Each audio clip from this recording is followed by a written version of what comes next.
really appreciate you making the time as well, because obviously meeting you at Dive was wonderful.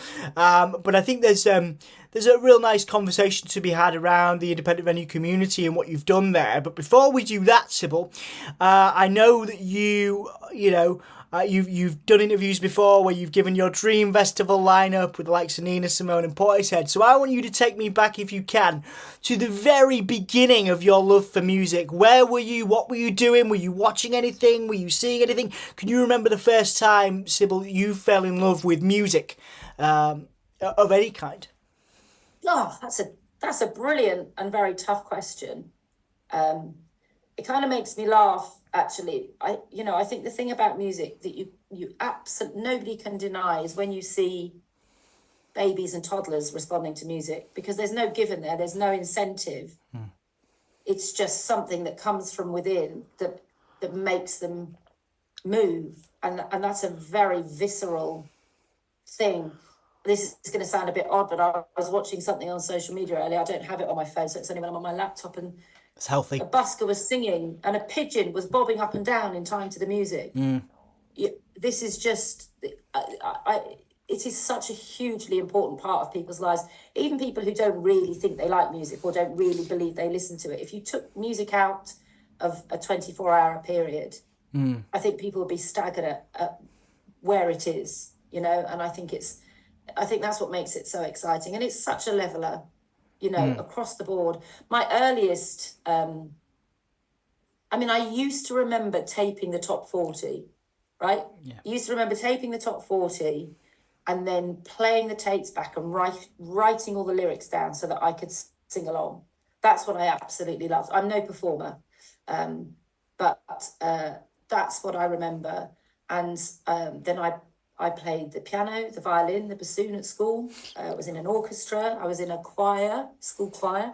I've recently just joined another choir, London City Voices. Wonderful. Which is a no audition choir. And it's been glorious. Work has been my life for the last 15, 20 years. It's all I've done. I haven't really had much in the way of hobbies, really. And I wanted to change that this year. And I swim at the ponds on Hampstead Heath, so I've joined the committee there. But I also wanted to do something that was not work related, that was an evening thing. So I joined this choir, and I've just had the best term. We did some performances at a church in the city, singing all the old American songbook, which I love, and just, belting out some songs, even if you're not the best singer in the world. So, I guess my first experience that I can remember, I was in school plays, I was in musicals and sung. None of it, I'm not saying I'm a performer, but I'm one of those people that just loves to have a go. And of course. The euphoria it brings and just that sense of well-being is, it's unmatched, isn't it? Yeah, you'll realise, Dom, that I answer every question far too long, so feel free to cut me off. It's absolutely fine. I love hearing about your experience, and that it is lovely to hear about that passion and the fact that you've now got some hobbies after years and years of workaholism, perhaps. I don't know if that's the right. Okay, it is. It absolutely is. I think in the last 10 years, I think there's been two holidays abroad, maybe. In fact, every bit of money I had, I went to South by Southwest. I think I went for 16 years continuously. That was my holiday.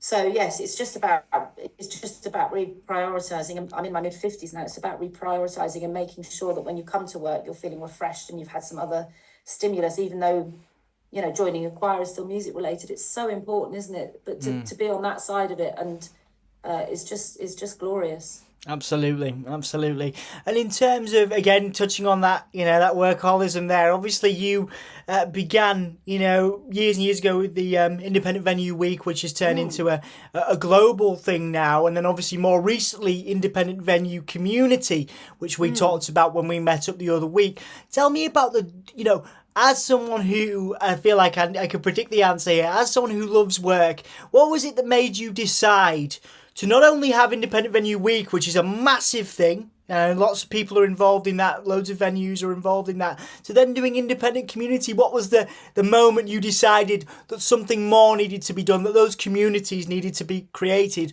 on a local and regional level? Well, it'll come as no surprise, but it was coming to Hull.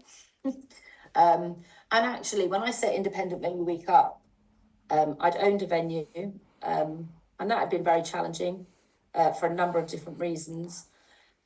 But when you're on the other side, and this is why I think it's great to have jobs in lots of different sectors before you sort of settle down doing what you're doing, because it's much easier to be an effective communicator and get results better if you've done lots of different things. So I've managed a band before, I've been a promoter, I've been a venue owner, and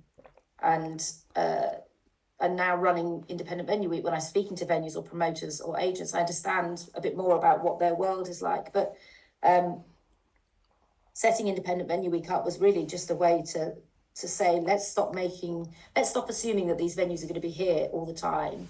Let's stop taking them for granted, and let's celebrate them. Let's have a positive moment in the calendar that's just like, great.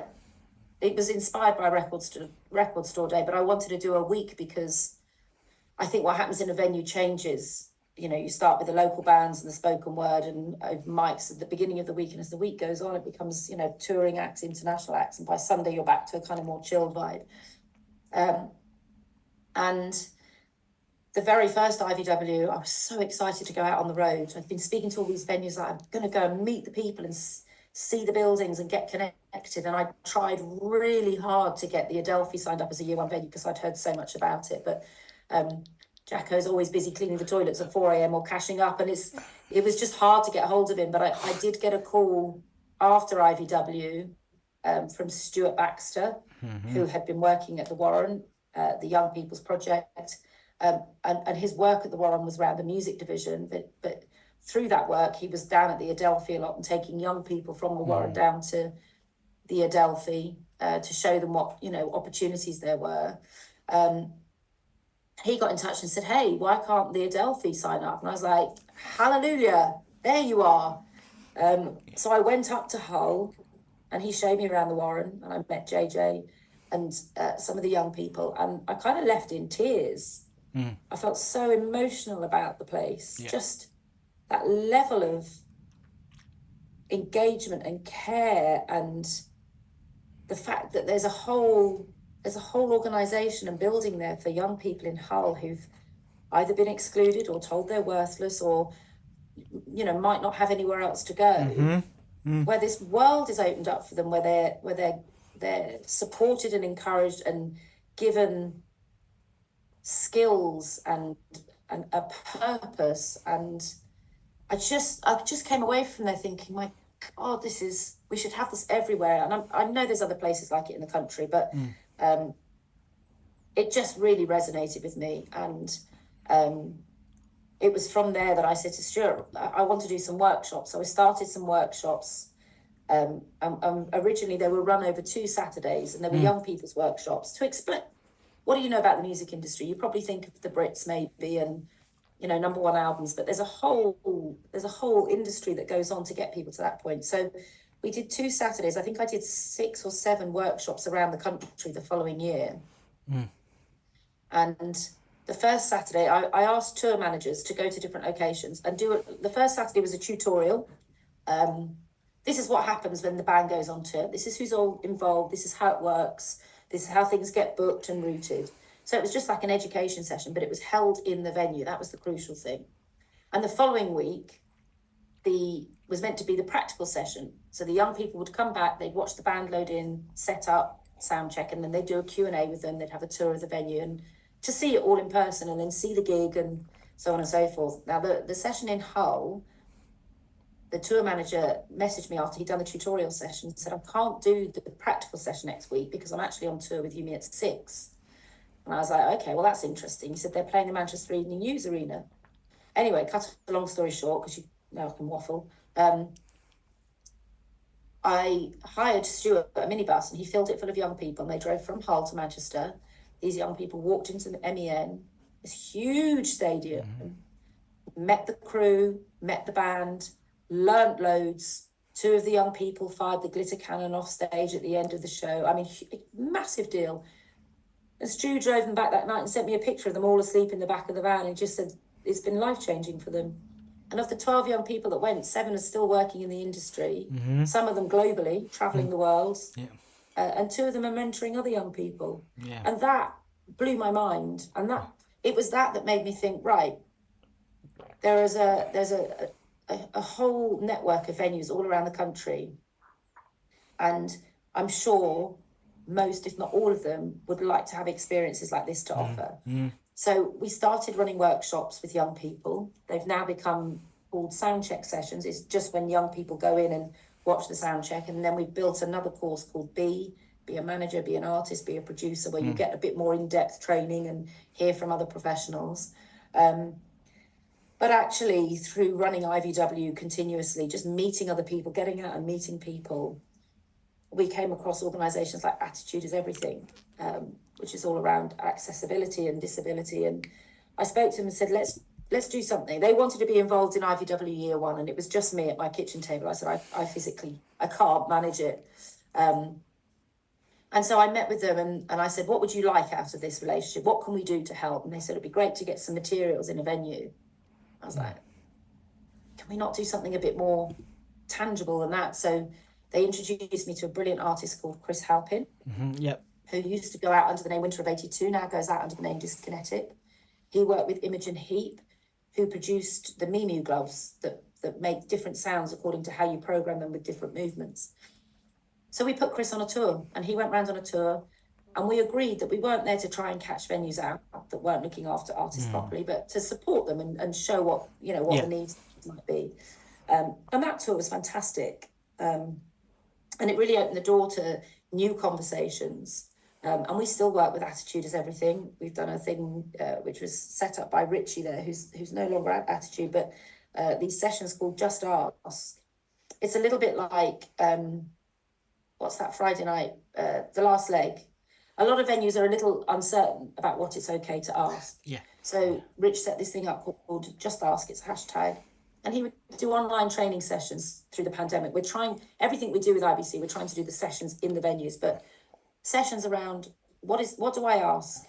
How do I approach a new booking and say, does anybody in the party have any additional access needs? And he was just training venues how to approach it and feel comfortable.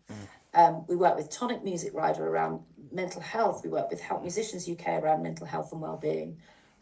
We've done some work with Jen Lamack, who's a doctor in psychology, around early years. And as these programs were evolving and developing, we were running them under a different name, and it all felt a little bit separate. So last year we rebranded all of the community activity, and it's now known as Independent Venue Community. We should be a charity within the next month. And to me, it just made absolute sense that with all these spaces that are mostly shut during the day, and with all these community groups desperate for somewhere to run their courses, what better way to put them together? Yeah. And I appreciate there's a huge challenge with energy supply and cost of living, but if the venues are, if people are in the venues during the day working in the offices and we can make use of the spaces, didn't it make sense to bring those community groups in? And we've created a number of our own programs, mainly in the young people field, because we've all got that expertise. But we've got 6 strands now, and what we love doing, which we've always done with Independent Venue Week, is to collaborate. There's no point in us reinventing the wheel, and there are people out there doing some brilliant work. So we're going to revisit our early years strand. We've got our young people strand, where we've got the soundcheck sessions, the B sessions, Vein, which is another project that we created, which we love, which is where we bring 2 groups together from different parts of the country, 2 young people groups, put them in a room, they all get to know each other, they start writing music, they do it at one location, then they go to the other, and then a few months later they go and do a live performance of the music that they've written. It's just joyous. And we did that with the Warren. And then we've got the deaf, disabled and neurodivergent strand. So we're still working with Chris, we're still working with Attitude is Everything. We've got our mental health and wellbeing strand. So we're working with artists like Big Jeff from Bristol, the very well-known gig goer.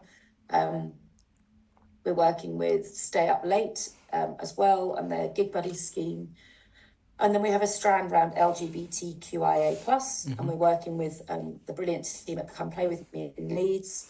And then we've got another strand, which is the older generation, which we haven't really kicked off yet. I'm very mindful that we don't want to start something unless we we can do it really well, and we haven't the resource to do that yet, but that will change.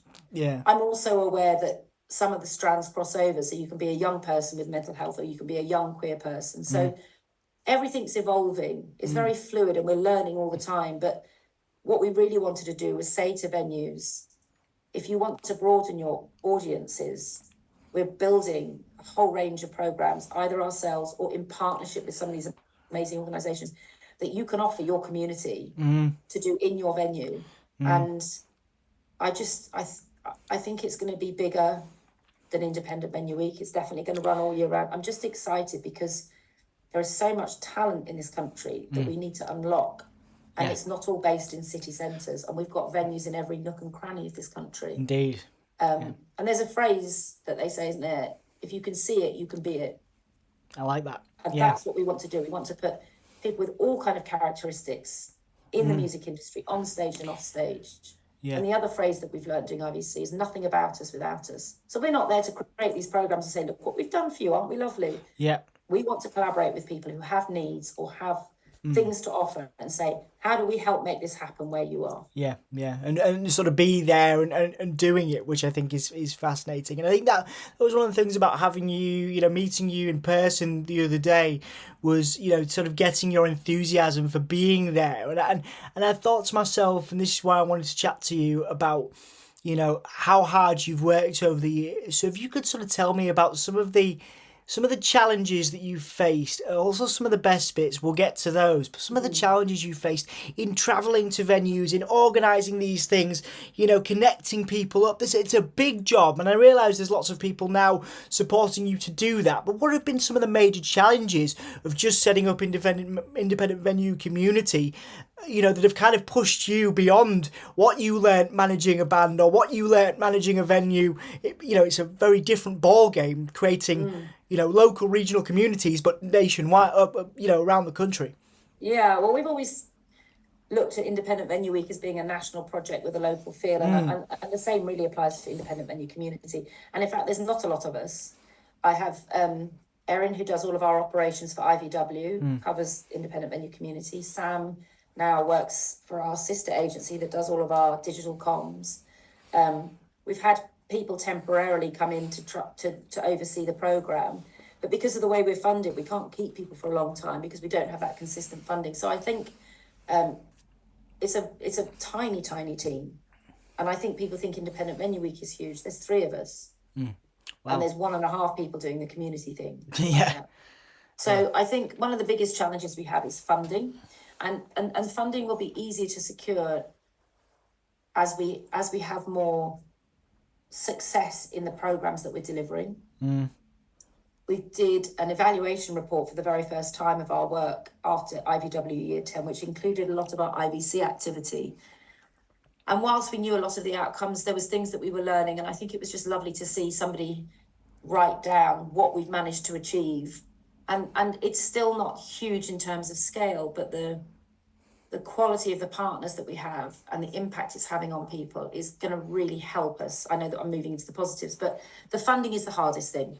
That is really the hardest thing. And finding the right people is really tough. Yeah. We had a great guy called Kiri who was brilliant across the project, but actually got so into it that decided he wanted to go off and do a master's in social prescribing because he felt so strongly about the work. So he went, and we've had other people tinker around, but you have to be a certain kind of mindset to really get this, and you have to be invested in it, and you have to understand what we're about, and not everybody does. So that's tough. I think money and people is the hardest thing. I guess the other thing that's been a biggest challenge is getting buy-in from the communities, which is a real wake-up call for me, because we talk about it in the office.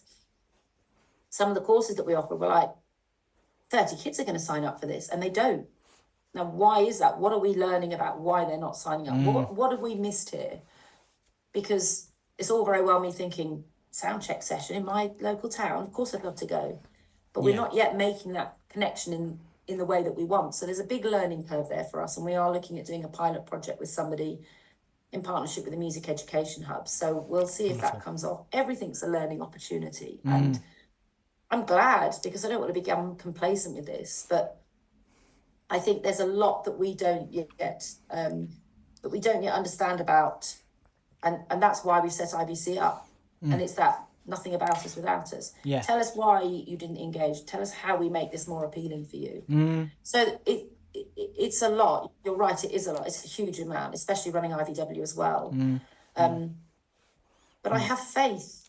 I think we'll get there. And what we've done so far just feels amazing. You know, young people who are now working in the industry. Chris Halpin, this guy who, by his own admissions, will say, you know, before he met us, he was playing to two men and a dog in the local pub, and he did this tour with us, and he ended up going to Japan and going to NASA in America, and that's not just because of us. It's because he's brilliant, and what he does is brilliant, and he's also a very funny, very lovely guy. But we are in a position where we have a network of venues that can open up opportunities, and I think the biggest challenge is just making sure we're reaching people so they know that there are these opportunities out there. I think that's probably our biggest challenge, and that comes from people and funding. But I would like to be able to shout about what we're doing from the rooftops, and for people to go, well, that's for me, and that's for me, and I'd like to do that.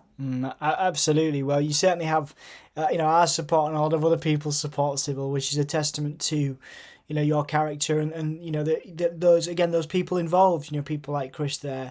And I think, 4 or 5 more questions now. One of the things I did want to touch on, you talked a little bit about it earlier, was again, going on the website, there are resources for deaf, disabled and neurodivergent people, and also there's this forthcoming for older people. Now, particularly the latter, I don't see a lot of that. So where does that come from? Because you have to kind of, put yourself in somebody's shoes. For example, if, I'm not going to assume that you don't have, a disability or neurodivergence, Sybil, but, in that, as an organisation, you have to kind of go, well, let's support these people. Whereas a lot of venues I've found, and a lot of organisations, and it's, again, it's not a huge thing so long as people are willing to learn and grow. But if they don't have it in their awareness, they've not met anyone with a disability, not met a musician with a disability or neurodivergence, for example, they just kind of don't know what it's like, so they don't cater for it, venues, companies. And that's not a fault, it's just that they maybe haven't learned about it yet. So for you, how important was kind of creating a space for people where even if you didn't have the direct experience, you were catering for it, particularly for the elder, again, those older representatives of the community. I very rarely see that, and there's a big conversation to be had around ageism in the industry, for example. Yeah, it's a funny one, isn't it? Because the very first question you asked me was, what's my earliest memory of music? And the thing about music is it has no barriers. So where are those barriers coming in, and when are they coming in, and why are they coming in?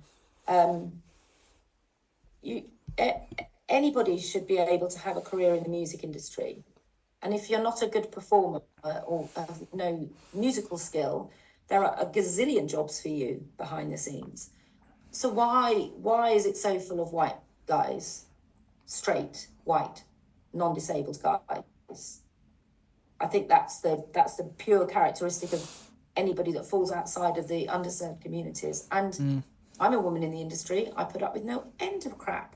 Bullying, abusive emails, being looked down upon, not being spoken to in meetings when there's people who work for me who are men. Just a bit tiresome, isn't it? And I think for people like you and I, and for people in my world, we don't have that. So it feels like a really funny thing to even have to justify, but it's prevalent. And I'm kind of done with it. Yeah. And I'm a very firm believer. I can't bear people that complain and moan. If you don't like something, be the change. And if you're not seeing something, create it. Now, I know not everybody has the capability to do that, but we've all got the capability to speak to somebody else about it and try and find ways or see if there's another way to do something. So I guess for me, when I was a venue owner, we still don't have very many female venue owners in this country. I've met so many people who are brimming with talent and enthusiasm, who are either from the queer community or have mental health challenges or have a disability or are neurodivergent. So that's not what defines them. Their passion for music and their skills in being able to build a career is the very first thing that matters. And it's a bit of an odd one to answer because I've never really thought of it. Why not, I guess, would be the answer. Well, Yeah. I know what you're saying, and I'm not trying to be obstructive. No, I appreciate it. Like, Yeah. there are a gazillion more non-white, non-straight, non-male people I would rather have a cup of tea with. Yeah. Than a lot of, Yeah. It's nearly 2024. Yeah. Come on, Yeah. it's not a conversation you and I should be having. No, We are no, having it. no. And I feel very strongly that nobody should be precluded.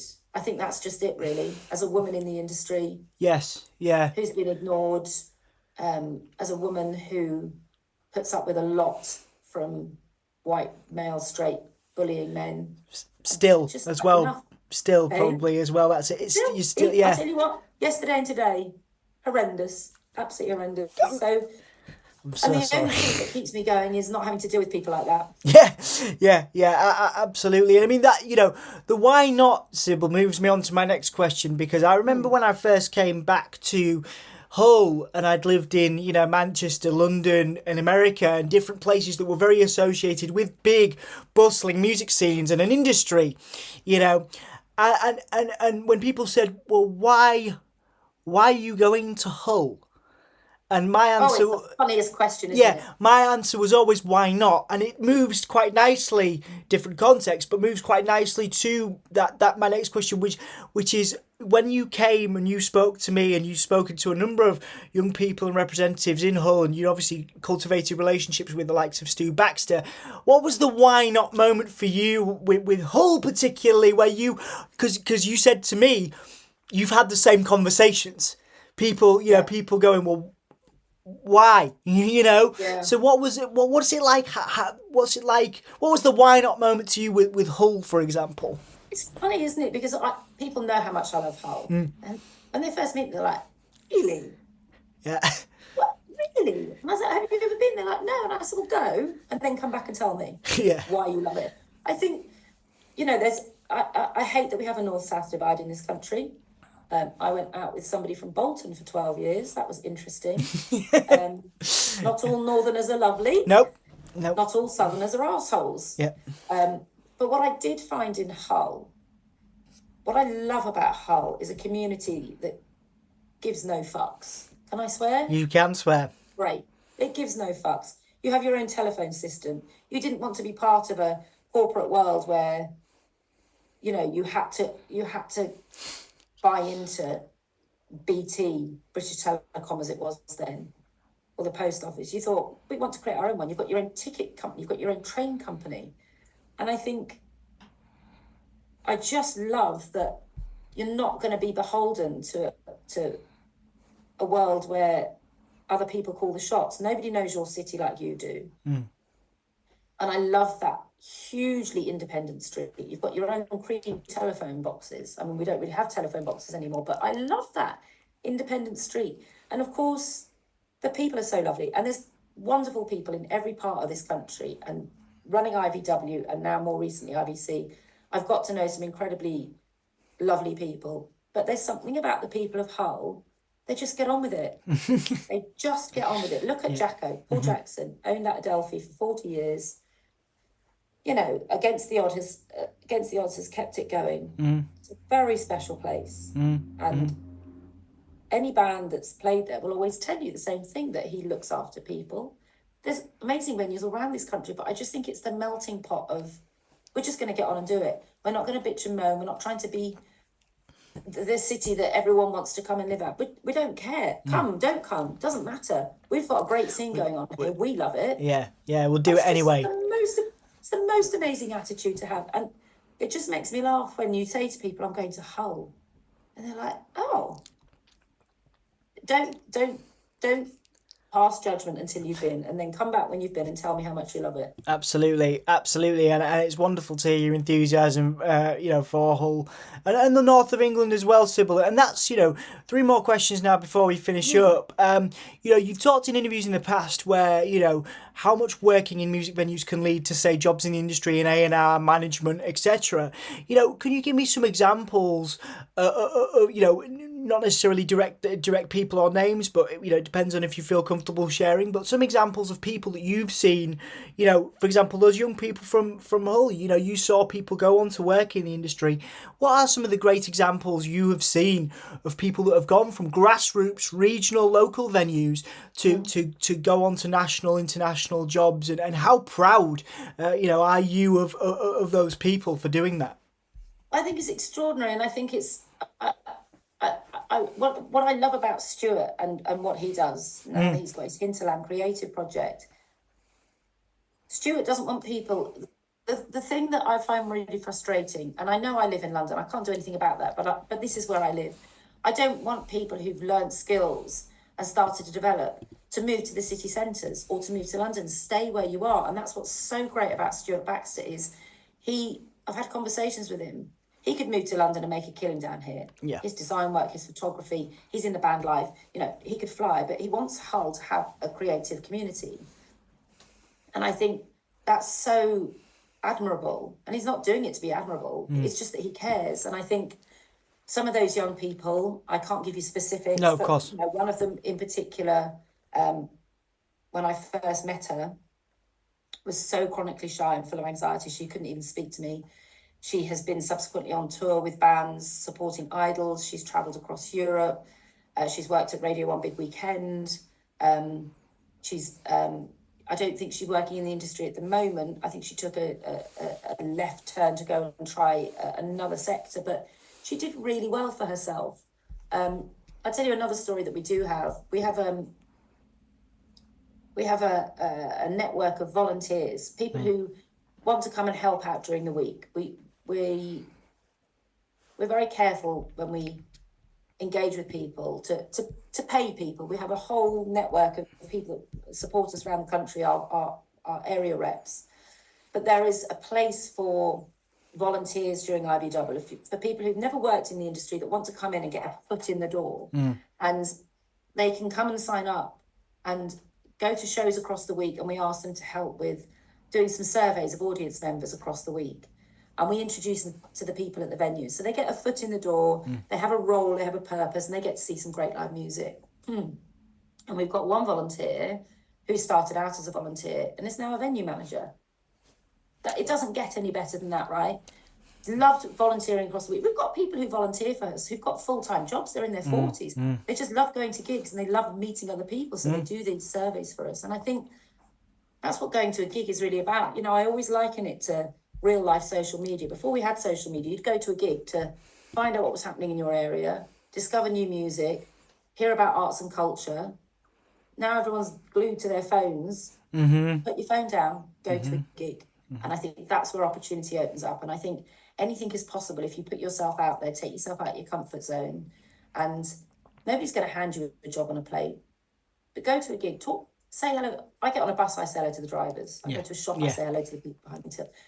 Go in, when you go to a venue, say hello to the door people, say hello to whoever's the security, chat to the bar people, get to know people, because there's always an opportunity around the corner that you might not even have thought of. Of course. And I think that's what these venues offer, is an opportunity at a very early stage to put your foot in the door. There's no easier door to get your foot in than that of a venue. If you don't know anyone in the music industry, if you don't live somewhere where there's a scene, if there's a venue there, there's a scene. Absolutely. Yeah, and I think that's again, that community feel is within everything you're saying there, Sybil. And as we round up now, you're talking about those volunteers there. What does somebody do then if they happen upon the resources that are online already, or they kind of read what we're doing, or just happen upon your work in general? How does someone get involved as a volunteer or in any other ways with independent venue community? What can they do? Well, for independent venue community, the volunteering really happens around Independent Venue Week. Yep. We are, at the moment for independent venue community, we've taken a bit of a step back after our evaluation, and I'm spending a bit of time meeting with some of our partners this project cycle, which runs up until the end of March, to sit and talk about the evaluation, what it's meant, how we can continue to evolve, how we continue to build those programs. There will be volunteering opportunities, I'm sure, within independent venue community. But if people want to get involved just in something that's independent venue oriented, they can definitely go onto go onto the Independent Menu Week socials. If you go to the Independent Menu Week website, you'll find our socials links. There's posts there about volunteering, and you can sign up, and then we can hook you up with a local venue. And if you're involved in something that's very community minded and want to let us know, just drop me an email. All my details are on both websites. We'd love to hear from people. IVW and IBC. IBC's come about because of IVW, and IVW is all about collaboration. So, we're always keen to hear from people if they think they've got a great idea that we can help share. Whatever's going on in Hull, we want to tell the rest of the country about. Whatever's going on in Sunderland or Bridport or Bristol, we want to take those brilliant examples and share them with the rest of the country. Fantastic. Very, very exciting time, and I can't wait to support you more in what you're doing, Sybil. As we finish up, this is where we check that I've done my job properly. I know you've got some new ambassadors, and there's lots of stuff you're announcing in the next couple of weeks and months as we head into 2024. Is there anything you'd like to plug and promote? Anything I've missed before we finish up today?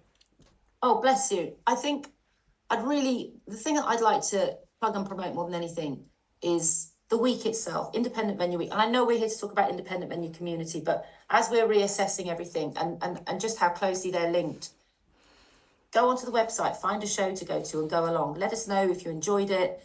Let us know if you're doing something particularly across any of our community strands that we can get involved in. I think, we're so lucky to have the support of BBC Six Music, BBC Introducing. We've got some fantastic ambassadors. We love working collaboratively with all our partners. I think we would just like to be doing more of what we're doing. And if you've got ideas, the only thing I would say is please just get in touch with us.